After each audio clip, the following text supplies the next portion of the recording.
NDA के लिए सुखद होगा, ये नीतीश के लिए सुखद होगा, ये बीजेपी के लिए सुखद होगा। क्योंकि मैं दावे से कह रहा हूँ कि रिश्ता बहुत खराब हो गया था बीच में। इस बीच में 15-20 दिन में जदयू, भाजपा और लोजपा के बीच में रिश्ता बहुत गड़बड़ाया था, बहुत कॉम्प्लिकेटेड हो गया था। कुछ नेताओं ने खास तौर पे काम बिगाड़ने का सुपारी ले लिया था, सुपारी ले लिया था। एड्रेस कर रहे हैं कि मुकेश सहनी एक मजबूत पिलर है वहां। हरी सहनी, राजभूषण चौधरी, इनका एक बैठक हुआ, बैठक में निषादों को बुलाया गया, मलाहों को बुलाया गया और ये कहा गया कि मलाह जो निषाद आयोग है वो बनाने की हम तैयारी शुरू कर दी है। कि बिहार में तत्काल कोई वैकेंसी नहीं है, ये बात मैं जानता हूँ और मेरा पेट भरा हुआ है, मैं बेचैनी में नहीं हूँ जी। मैं अगर एनडीए में हूँ तो मैंने अपने पिता की राजनीति को हर लेवल पर देखा है जी। मैंने हर वो पद सुशोभित कर लिया जो पिता मेरे चाहते थे। हाँ, मेरी पार्टी और मेरे समर्थक और मेरी भी इच्छा है कि मैं बिहार के लिए कुछ करूं, तो उसका समय आएगा। नोरमा ग्रुप, जो सोचता है वो करता है, आपके अपने सपनों का आशियाना।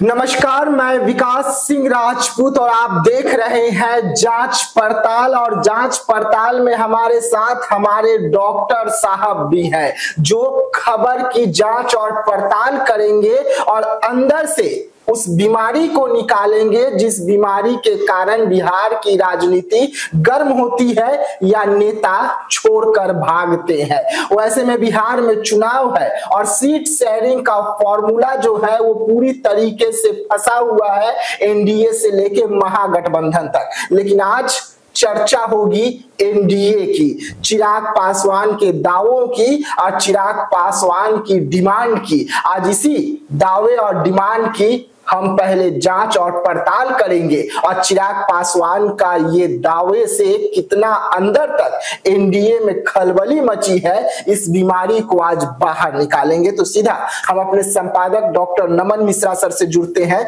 सर, एनडीए में इस वक्त चिराग पासवान ने जो दावा किया उससे खलबली मची हुई है, आखिरकार ये किस और इशारा कर रही है? इससे कौन सा दल डरा हुआ है और कौन सा दल भागने का फिराक में है?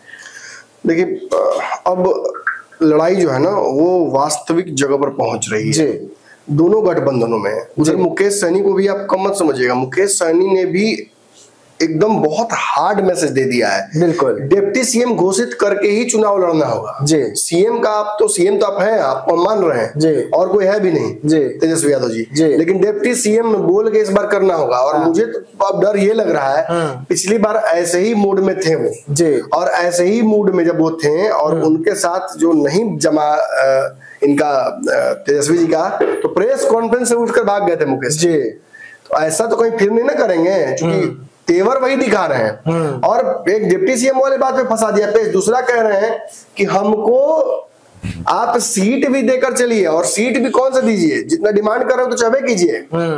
कमजोर सीट और मजबूत सीट जो होता है, उसमें मजबूत सीट जो होता है जहां लड़ाई बहुत टफ है एनडीए से, जदयू से, भाजपा से, चिराग पासवान से, वहां आप लड़िए।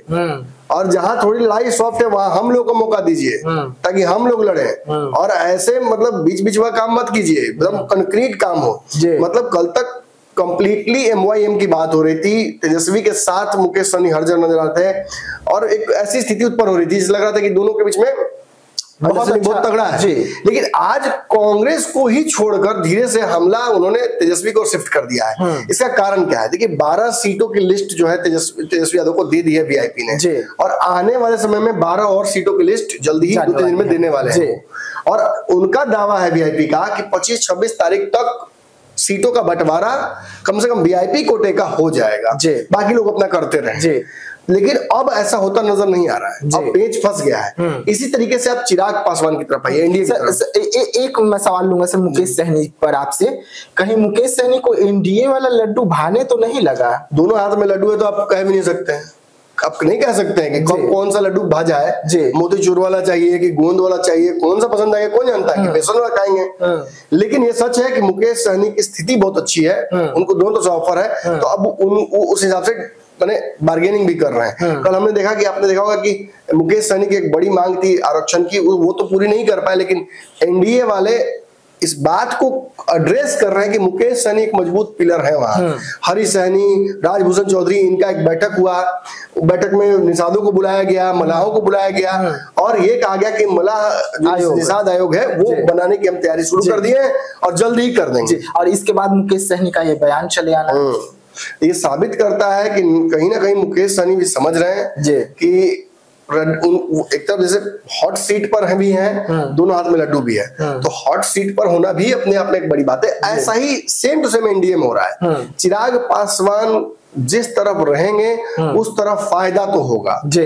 सबसे बड़ी बात है कि एनडीए के साथ है तो ईमानदारी से है। बिल्कुल, आपने देखा कि हाल ही में 2020 का जो चुनाव हुआ था जी, विधानसभा का, हाल ही में लोकसभा चुनाव हुआ था जी, उसमें कितना शानदार प्रदर्शन था, 5 में 5 जी। और बाकी के घटक दलों को भी मदद के जहां पे कर सकते थे, हर जगह गए प्रचार करने के लिए। और यही 2020 में जाइएगा तो 2020 में स्थिति नहीं थी जी। चिराग पासवान 2020 में जब चुनाव लड़े थे तो बाहर लड़े थे एनडीए से और जदयू को कई सीटों पर डैमेज कर दिया था, 40+ सीटों पर कटे। और यही कारण है कि तेजस्वी यादव सबसे बड़ी पार्टी बनकर उभरे। बिल्कुल, तो अब चिराग को एनडीए से बाहर नहीं आने दिया सकता है, जदयू भाजपा तो नहीं चाहेगी। और बैठक में नीतीश कुमार का ये पूछ लेना भाजपा से कि क्या चिराग फिर जा रहे हैं, ये इसी तरफ इशारा करता है। लेकिन चिराग अपनी शर्तों पर ही रहेंगे, ये भी तय है। उनकी पार्टी का रेजोल्यूशन जो कल पास हुआ है उसमें 2 बड़ी बातें जो उन्होंने कही हैं, एक कि हम अपनी सीटें लेंगे, संख्या भी वही रहेगी और हम आपके किसी प्रत्याशी को एडजस्ट नहीं करेंगे, हम अपने प्रत्याशी मेरे पास बहुत है, हम लड़ेंगे भी। और आप देखेंगे कि आज बक्सर के जो उनके प्रदेश अध्यक्ष हैं उन्होंने इस्तीफा भी दे दिया है कि भाई हमको चुनाव लड़ना है,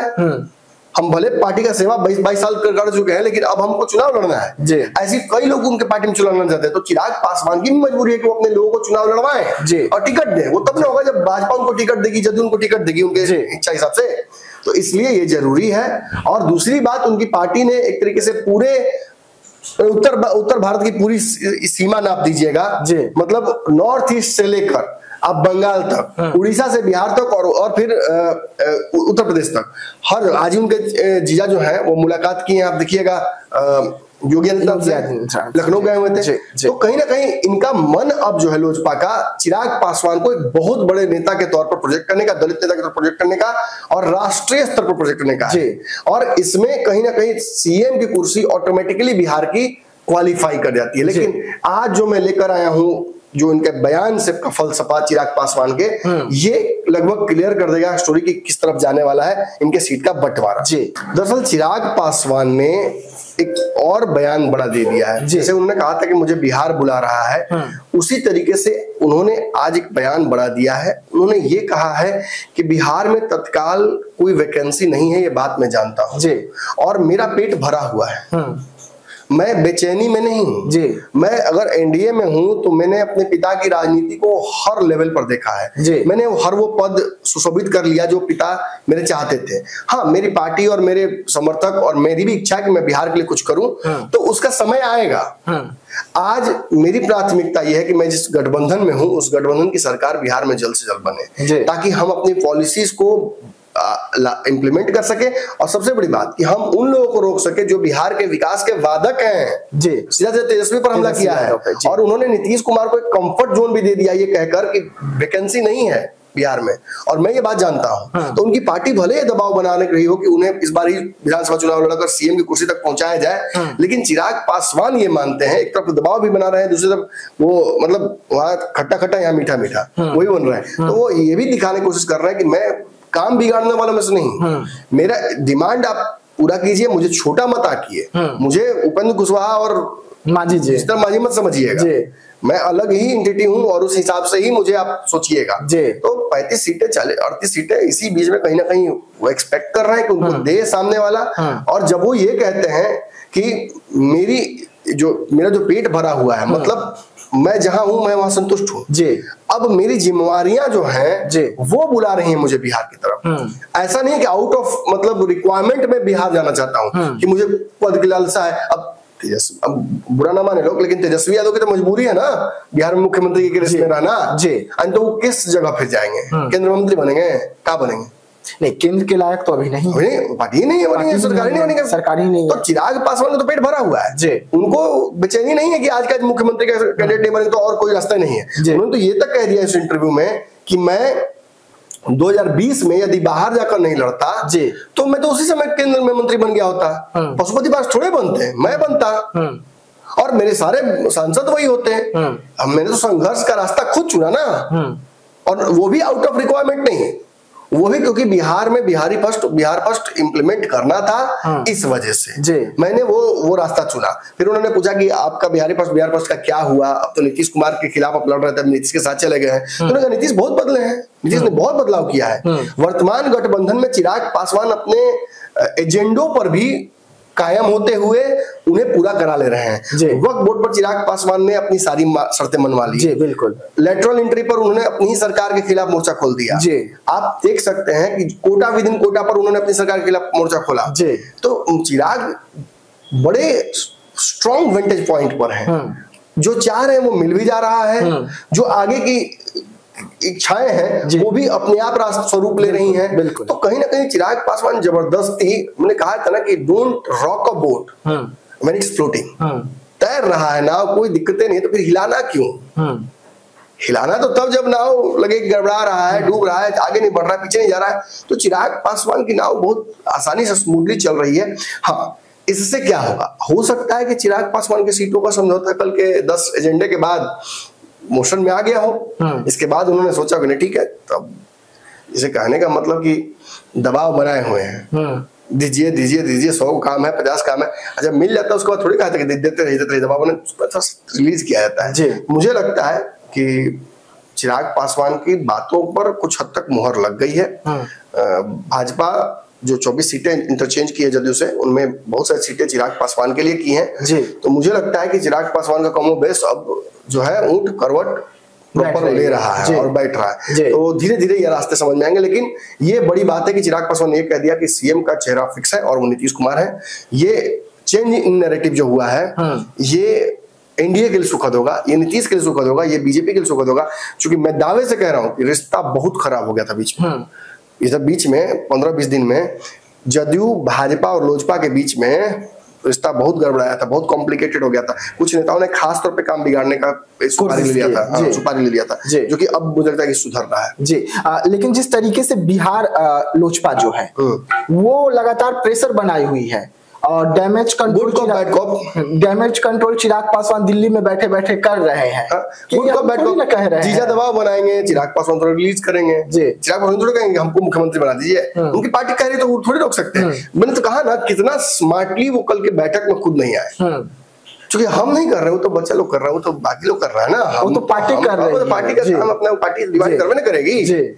बहुत स्मार्टली चिराग पासवान ने कल का खेल खेला है और मुझे लगता है कि ये He is a tremendous negotiator, ये तो मैं कहूंगा।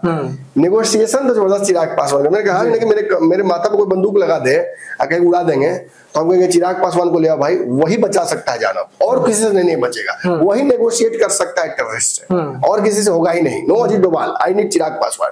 तो मुझे लगता है कि इसमें भी नेगोशिएशन उन्होंने बहुत सही कर दिया है।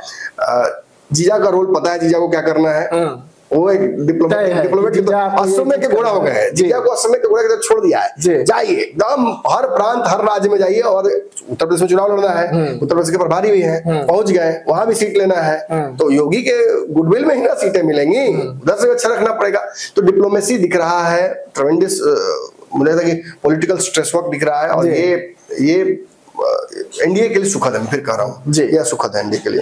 चलिए, जांच पड़ताल आप देख रहे थे, जहां पर अब एनडीए के लिए अच्छी खबर जो है निकल कर आने लगी है। जो चिराग पासवान कल तक एनडीए को आंख दिखा रहे थे, तेवर दिखा रहे थे, वो चिराग पासवान अब कह रहे हैं कि एनडीए में बिहार में तो सीएम कुर्सी की कोई वैकेंसी ही नहीं है, वहां तो हमारे चाचा बैठे हुए हैं और वही सीएम बनेंगे। और ये बोलते ही चिराग पासवान को सबसे ज्यादा अगर एनडीए में कोई घटक दल खुश हुआ होगा तो वो खुद नीतीश कुमार होंगे कि भतीजा अब लाइन पर आ गया है। अब देखना होगा क्या इसके पीछे चिराग पासवान की जो डिमांड थी वो एनडीए ने मान ली है और चिराग पासवान का तेवर इसीलिए घटा है। तो फिर से हम कल हाजिर होंगे आपके सामने जांच और पड़ताल में एक ऐसी ही खबर को लेकर, और हमारे डॉक्टर साहब इसी तरीके से उस खबर की भी जांच पड़ताल करेंगे। तो बने रहिएगा हमारे साथ, दीजिएगा इजाजत, धन्यवाद। पनोरमा ग्रुप, जो सोचता है वो करता है। अगर ये वीडियो पसंद आई और वह बिहार के राजनीति और बिहारियत से सरोकार रखेनी तो सब्सक्राइब बटन दबा के चैनल के सब्सक्राइब कर ली। ओजे एगो घंटी बा, ओकरा बटन दबा देला से कुल सटीक और मारक खबर रुआ मुफ्त में मिल जाई। अगर रुआ पत्रकारिता के हमनी के नया प्रयोग में सहयोग कर चाहतानी तो ज्वाइन बटन दबा दी।